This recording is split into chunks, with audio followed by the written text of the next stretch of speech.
നമസ്കാരം. ഇനിയാണ് യഥാർത്ഥത്തിൽ ഇന്ത്യൻ രാഷ്ട്രീയം കണ്ടതിൽ വെച്ച് ഏറ്റവും വലിയ കുതിരക്കച്ചവടം നടക്കാൻ പോകുന്നത്.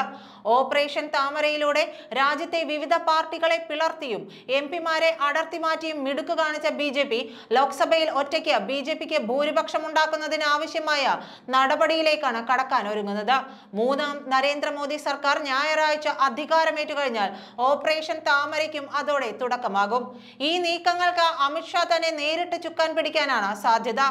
എൻ.ഡി.എ ഘടകകക്ഷികളായ ജെ.ഡി.യുവും ടി.ഡി.പിയും മോദിക്ക് പിന്തുണ പ്രഖ്യാപിച്ചെങ്കിലും സഖ്യകക്ഷികൾ ഉന്നയിക്കുന്ന ആവശ്യങ്ങളിൽ തീരുമാനമെടുക്കുന്നത് ബി.ജെ.പിക്ക് വലിയ തലവേദനയാവുകയാണ്. 4 മന്ത്രിമാർ വേണമെന്നതാണ് ജെ.ഡി.യു ആവശ്യപ്പെട്ടിരിക്കുന്നത്.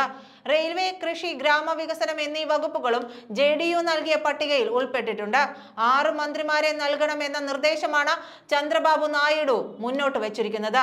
ധനകാര്യ മന്ത്രാലയത്തിൽ ടി.ഡി.പിക്ക് പ്രത്യേക താൽപര്യമുണ്ട്. എന്നാൽ ഈ വകുപ്പിന് കീഴിലാണ് എൻഫോഴ്സ്മെന്റ് ഡയറക്ടറേറ്റ് വരിക എന്നതിനാൽ ബി.ജെ.പി. ഒരു കാരണവശാലും വിട്ടു നൽകുകയില്ല. സമ്മർദ്ദം ശക്തമായാൽ സഹമന്ത്രി സ്ഥാനം നൽകി അനുനയിപ്പിക്കാനാണ് സാധ്യത. ഐ.ടി, വാണിജ്യം, ട്രാൻസ്പോർട്ട് എന്നീ വകുപ്പുകളും സ്പീക്കർ സ്ഥാനവും ടി.ഡി.പി നേതാവ് ചന്ദ്രബാബു നായിഡു ആവശ്യപ്പെട്ടിട്ടുണ്ട്. എന്നാൽ കേന്ദ്ര സർക്കാരിന്റെ നിലനിൽപ്പിനെ തന്നെ ബാധിക്കുന്ന നിർണായക പദവിയായതിനാൽ സ്പീക്കർ സ്ഥാനം ഒരു കാരണവശാലും ബി.ജെ.പി. വിട്ടു നൽകില്ല. പകരം ടി.ഡി.പിക്ക് മന്ത്രിസഭയിൽ 2 പ്രധാന വകുപ്പുകൾ നൽകി അനുനയിപ്പിക്കാനാണ് നീക്കം നടക്കുന്നത്.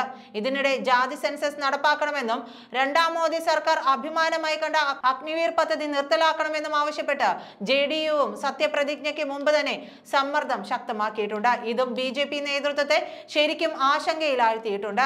ഘടകകക്ഷികളുടെ സമ്മർദ്ദങ്ങൾക്ക് വഴങ്ങി അധികകാലം ഭരണം നടത്താൻ കഴിയില്ലെന്ന തിരിച്ചറിവ് ബി.ജെ.പി. നേതൃത്വത്തിനും മോദിക്കുമുണ്ട്. അതിനാൽ ഒറ്റയ്ക്ക് ഭൂരിപക്ഷം ഇല്ലാത്തതിനാൽ സഹിക്കേണ്ട സാഹചര്യമാണുള്ളത്. 543 അംഗ ലോക്സഭയിൽ 293 അംഗങ്ങളാണ് ബി.ജെ.പി. നേതൃത്വം നൽകുന്ന എൻ.ഡി.എക്കുള്ളത്. ഇതിൽ 240 സീറ്റുകളും ബി.ജെ.പിയുടേതാണ്. ജെ.ഡി.യുവിന് 12ഉം ടി.ഡി.പിക്ക് 16 സീറ്റുകളാണ് ലോക്സഭയിലുള്ളത്. 240 സീറ്റുകളുള്ള ബി.ജെ.പിക്ക് ഒറ്റയ്ക്ക് ഭരിക്കാനുള്ള ഭൂരിപക്ഷം ലഭിക്കണമെങ്കിൽ 272 സീറ്റുകളാണ് വേണ്ടത്. എൽ.ജെ.പി, ശിവസേന, ജെ.ഡി.യു തുടങ്ങിയ ഏതാനും എംപിമാർ മാത്രമുള്ള പാർട്ടികൾക്ക് പോലും വലിയ പരിഗണന നൽകേണ്ട ഗതികേടിലാണ് ബി.ജെ.പി. ഉള്ളത്. ഘടകകക്ഷികളിൽ ഏറ്റവും വലിയ ഭീഷണിയായി ബി.ജെ.പി. കാണുന്നത് ജെ.ഡി.യുവിനെയും ടി.ഡി.പിയുമാണ്. കാലുമാറ്റം പതിവാക്കിയ ജെ.ഡി.യു നേതാവ് നിതീഷ് കുമാർ എപ്പോൾ വേണമെങ്കിലും മുന്നണി വിട്ട പ്രതിപക്ഷ സഖ്യത്തിന്റെ പ്രധാനമന്ത്രി സ്ഥാനാർത്ഥിയായി മാറുമെന്ന നല്ല ബോധ്യം ബി.ജെ.പിക്കുണ്ട്. കാവ്യ രാഷ്ട്രീയത്തോട് മുഖം തിരിച്ചു നിന്ന ഒറീസയിൽ ബി.ജെ.പി. ഭരണം പിടിക്കുകയും തെലങ്കാനയിൽ വൻ മുന്നേറ്റം നടത്തുകയും ചെയ്ത സാഹചര്യത്തിൽ ആന്ധ്രയിലും ബി.ജെ.പി. ഭീഷണിയാകുമെന്ന ആശങ്ക നായിഡുവിനുണ്ട്. അതുകൊണ്ട് തന്നെ ടി.ഡി.പിയുടെ പിന്തുണയും ഒരു ഫിക്സഡ് ഡെപ്പോസിറ്റായി കാണാൻ ബി.ജെ.പിക്ക് കഴിയില്ല. മാത്രമല്ല, ചന്ദ്രബാബു നായിഡുവിനെ ജയിലിലടച്ച മുൻ ആന്ധ്ര മുഖ്യമന്ത്രിയും വൈഎസ്ആർ കോൺഗ്രസ് നേതാവുമായ ജഗ്മോഹൻ റെഡ്ഡിയെ ടി.ഡി.പിയുടെ സമ്മർദ്ദ ഫലമായി കേന്ദ്ര ഏജൻസികളെ ഉപയോഗിച്ച് വേട്ടയാടാനും മോദിക്ക് പരിമിതിയുണ്ടാകും.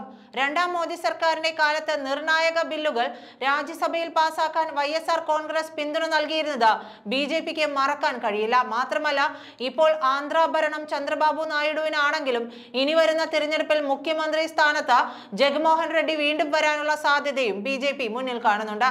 അഥവാ ടി.ഡി.പി. മുന്നണി വിട്ടാൽ വൈഎസ്ആർ കോൺഗ്രസിന്റെ 4 എംപിമാരുടെ നിരുപാധിക പിന്തുണയും മോദിക്ക് ലഭിക്കും. ഘടകകക്ഷികളുടെ സമ്മർദ്ദത്തിന് വഴങ്ങി ഭരിക്കാൻ നരേന്ദ്രമോദിക്കും താൽപര്യമില്ലാത്തതിനാൽ ബദൽ സംവിധാനത്തിനുള്ള നീക്കങ്ങൾ വരും ദിവസങ്ങളിൽ കൂടുതൽ ശക്തമാകുമെന്ന് തന്നെയാണ് സൂചന. ലോക്സഭയിൽ ഭൂരിപക്ഷം തെളിയിച്ചു കഴിഞ്ഞാൽ പിന്നെ 6 മാസത്തേക്ക് അവിശ്വാസ പ്രമേയം കൊണ്ടുവരാൻ പ്രതിപക്ഷത്തിന് കഴിയില്ല. ഈ 6 മാസത്തിനുള്ളിൽ പരമാവധി എംപിമാരെ ടാർഗറ്റ് ചെയ്ത് ഒപ്പം നിർത്താനുള്ള ഓപ്പറേഷൻ താമരയാണ് ബി.ജെ.പി. ലക്ഷ്യമിടുന്നത്. മുൻപ് കർണാടകയിൽ പയറ്റി വിജയിച്ച തന്ത്രവും ഇതിനായി ബി.ജെ.പി. പ്രയോഗിക്കും. കൂറുമാറ്റ നിയമത്തെ മറികടക്കാൻ കൂറുമാറി വരുന്നവരെ കർണാടക മോഡലിൽ ഉപതെരഞ്ഞെടുപ്പിൽ മത്സരിപ്പിച്ച് വിജയിപ്പിക്കാനും ബി.ജെ.പി. ശ്രമിക്കും. ചെറിയ പാർട്ടികളെ പരമാവധി ഒപ്പം നിർത്താൻ ഇതിനകം തന്നെ നേതൃതലത്തിൽ തീരുമാനമായിട്ടുണ്ട്. പ്രതിപക്ഷ എംപിമാരെയാണ് പ്രധാനമായും ഇപ്പോൾ ബി.ജെ.പി. ലക്ഷ്യമിടുകയെങ്കിലും ആ ലക്ഷ്യമൊടുവിൽ എൻ.ഡി.എ ഘടകകക്ഷികളിലും എത്തിച്ചേരും. ജെ.ഡി.യു, ടി.ഡി.പി. പാർട്ടികളെ അധികം താമസിയാതെ തന്നെ ബി.ജെ.പി. പിളർത്തുമെന്നാണ് ഒരു വിഭാഗം രാഷ്ട്രീയ നിരീക്ഷകരും ചൂണ്ടിക്കാണിക്കുന്നത്. ഇങ്ങനെയൊക്കെ സംഭവിച്ചാൽ എൻ.ഡി.എ ഭരണം 1 വർഷം പൂർത്തിയാകും മുമ്പ് തന്നെ ബി.ജെ.പി. ഒറ്റയ്ക്ക് കേവല ഭൂരിപക്ഷം നേടിയാലും അത്ഭുതപ്പെടേണ്ടതില്ല. നന്ദി.